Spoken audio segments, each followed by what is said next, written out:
किसी एस्ट्रोलॉजर के पास जाते हैं तो वो कहते हैं धृतेश आपका, धनेश आपका, सुखेश आपका, सप्तेश आपका। आप कंफ्यूज हो आते हैं पंडित जी क्या बात कर रहे हैं।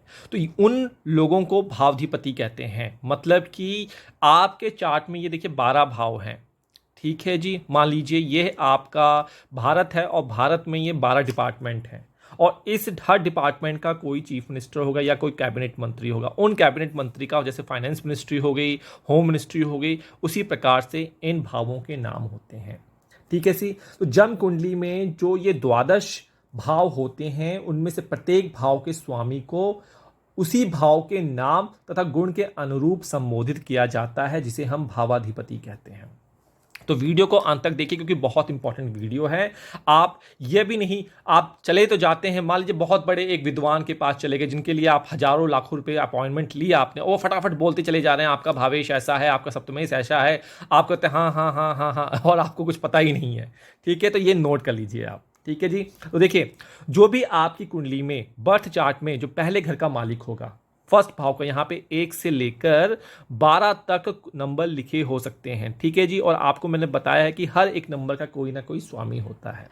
तो जो भी नंबर ये लिखा हुआ है इस घर का प्रथम भाव का जो भी मालिक होगा आपके चार्ट में, उसे हम जो कहते हैं लग्नेश कहते हैं। आपको पता है, जिसको पता है वो राधे राधे कहिए कमेंट बॉक्स में, लग्नेश।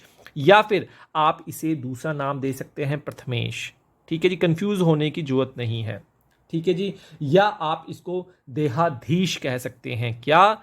देहाधीश भी कह सकते हैं। तो 3 नाम से ये पहले घर का मालिक आपका जाना जाता है। आपको नहीं पता है तो आप इस बात को, इस चीज को कहीं लिख लीजिए, नहीं तो आप भूल जाएंगे, फिर आप कहेंगे कि मुझे याद नहीं रहा। ठीक है जी। ना केवल यही, आइए दूसरे घर की बात कर लें। दूसरे घर के मालिक को हम धनेश कहते हैं। कंफ्यूज नहीं होना, दूसरे घर के मालिक को हम क्या कहते हैं? धनेश कहते हैं। या फिर हम दूसरा घर है इससे द्वितीयेश भी कहते हैं, तो आप इसे द्वितीयेश भी कह सकते हैं। ठीक है जी। आइए तीसरे घर की बात कर लें तो पराक्रम का घर होता है, इसे हम पराक्रमेश भी कहते हैं। ठीक है जी। और इसे हम तृतीयेश भी कहते हैं। ठीक है जी। और ये जैसे जैसे आप प्रैक्टिस करेंगे वैसे वैसे आपको याद हो जाएगा। कुछ ऐसा नहीं है कि आपको रटना है। ठीक है जी, आप प्रैक्टिस करेंगे आपके हाथों में आ जाएगा। चलिए आगे चलते हैं। चतुर्थेश, चौथा घर। अब मैंने क्या बोला? चतुर्थेश। चौथे घर का सीधे मैंने चौथा घर देखा और मैंने यहां बोल दिया चतुर्थेश। बिल्कुल इसी तरीके से तीसरे चौथे घर के मालिक को हम चतुर्थेश कहते हैं, नोट कर लीजिए, या हम सुखेश कहते हैं। आपने देखा होगा बहुत सारे जो न्यूज़ चैनलों पे एस्ट्रोलॉजर आते हैं जो हर रोज की व्याख्या करते हैं कि कैसा दिन आपका रहेगा। वो कहते हैं सुखेश आपका यहाँ पे, आपको पता ही नहीं होता सुखेश कौन है। चौथे घर के मालिक को सुखेश कहते हैं। पराक्रमेश तीसरे घर के मालिक को कहते हैं।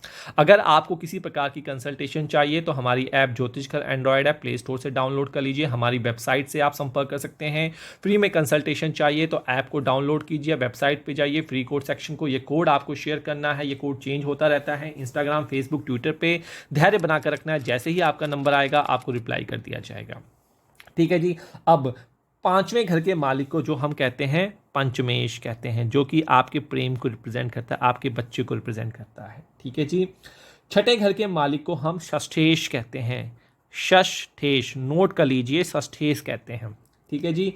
सातवें घर के मालिक को हम सप्तमेश कहते हैं, जो कि बहुत इंपॉर्टेंट है। पूरी दुनिया सातवें घर के पीछे ही भागती है, और क्योंकि यह बिजनेस का भी है, यह आपके पति और पत्नी का भाव भी है। अगर ये भाव खराब तो कुंडली का सारा भाव खराब। तो इस भाव को एक्टिवेशन और सही तरीके से यूज आपको करना है।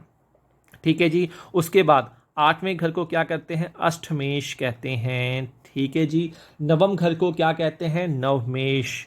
नवमेश, जैसे जैसे आप लिखेंगे वैसे वैसे आप याद कर लेंगे, नवमेश। या फिर नवम भाव के मालिक को हम भागेश भी कहते हैं, क्योंकि ये भाग्य का मालिक है, भागेश भी कहते हैं। या फिर हम इसे, ये धर्म को भी फॉलो करवाता है तो धर्मेश भी इसे कहते हैं। ठीक है जी। धर्मेंद्र नाम जैसे हो गया, वो कहीं ना कहीं उनकी फैमिली ने देखा होगा तो इसके नाम पे रखा होगा। तो धर्मेश, नवमेश, भागेश, धर्मेश, कुछ भी नहीं है, कोशिश कीजिए याद कर लेंगे। चलिए कई बार मुझसे कहते हैं जी हमें अपनी मैरिज रिपोर्ट दिखवानी है, हमें पास्ट लाइफ के बारे में जानना है, कुंडली मिलान करवानी है, तो ऐप के माध्यम से रिपोर्ट सेक्शन में जाइए और रिपोर्ट सेक्शन को हमने कई हिस्सों में डिवाइड करा। बेसिक रिपोर्ट है, लूसो ग्रिड है, न्यूमरोलॉजी है, पास्ट लाइफ है, अफेयर रिपोर्ट, सारा कुछ आप यहाँ से प्राप्त कर सकते हैं। चलिए आगे चलते हैं हम। उसके बाद दशमेश को क्या कहते हैं? 10वें घर के मालिक को हम दशमेश कहते हैं, ठीक है जी। और इसे हम राजेश भी कहते हैं, ठीक है जी। इसको भी नोट कर लीजिए, दशमेश और राजेश बहुत कम लोगों को पता होगा। 11वें घर के मालिक को हम लाभेश कहते हैं, लाभेश कहते हैं। देखिए यहां और दूसरे घर पे आप कंफ्यूज होते हैं, दूसरे घर को धनेश और लाभेश, ठीक है, या फिर हम इसे एकादशेश भी कहते हैं। आइए 12वां घर जो होता है खर्चे को रिप्रेजेंट करता है, इसको हम क्या कहते हैं? द्वादशेष कहते हैं, और साथ ही साथ इसको हम वैशेष भी कहते हैं, ठीक है जी। आपने ये सारी चीजें यहां पे नोट कर ली, कुछ भी नहीं था, देखा आपने, क्षण भर में आपने लिख लिया। तो 10वें घर का एक नाम है राजेश, और नवमेश का एक नाम है भागेश और धर्मेश, और द्वादश का एक नाम है यहाँ पे वैशेष, ठीक है जी। और चतुर्थ भाव का सुखेश और चतुर्थेश, ठीक है। तो लाभेश, भागेश, धनेश, पराक्रमेश, पंचमेश, सप्तमेश, अष्टमेश। सिंपल सा काम है, कुछ भी ऐसा नहीं है जो आपको रखना है। तो यहाँ पे इजाजत दीजिए, नमस्कार, जय श्री शनिदेव।